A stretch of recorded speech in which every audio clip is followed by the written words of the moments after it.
আমি নামাজের নিয়মটা বলে দিচ্ছি, সবাই একটু খেয়াল করেন।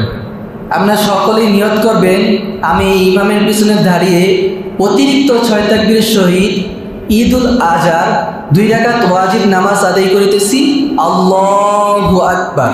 বাদার পর আমরা সানা পড়ব, সুবহানাকাল্লাহুম্মা ওয়া বিহামদিকা ওয়া তাবারাকা ইসমুকা ওয়া তাআলা জাদ্দুকা ওয়া লা ইলাহা গায়রুক। তারপর আবার আল্লাহু আকবার, অতিরিক্ত 3টি তাকবীর, আল্লাহু আকবার, আল্লাহু আকবার। বুঝতে পারছেন? তারপর আমি সূরা ফাতিহা পড়ব, অন্য সূরা মিলাবো। প্রথম রাকাত এইভাবে শেষ হয়ে যাবে। দ্বিতীয় রাকাতে আবার আমি যখন দাঁড়াবো সূরা ফাতিহা তেলাওয়াত করব, অন্য সূরা মিলাবো। তারপর কি রুকুতে যাওয়ার আগে অতিরিক্ত কয়টি তাকবীর? 3টা, আল্লাহু আকবার, আল্লাহু আকবার, আল্লাহু আকবার। এভাবে অতিরিক্ত 3টি তাকবীর। চতুর্থ তাকবীরে আমরা কোথায় যাব? রুকুতে। এভাবে কি আপনার নামাজটা আদায় করে নেবেন। পবিত্র ঈদ উল ফিতর এবং পবিত্র ঈদ উল আজহার নামাজের নিয়ম কি? একই।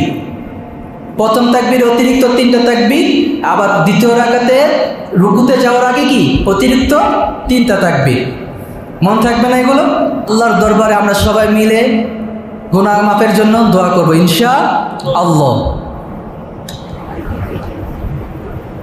আমি আবারও নামাজের নিয়মটা দেখিয়ে দিচ্ছি, সবাই নিয়ত করবেন।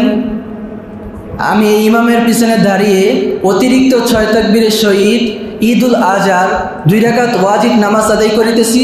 আল্লাহু আকবার। এরপর আমরা সানা পড়ব।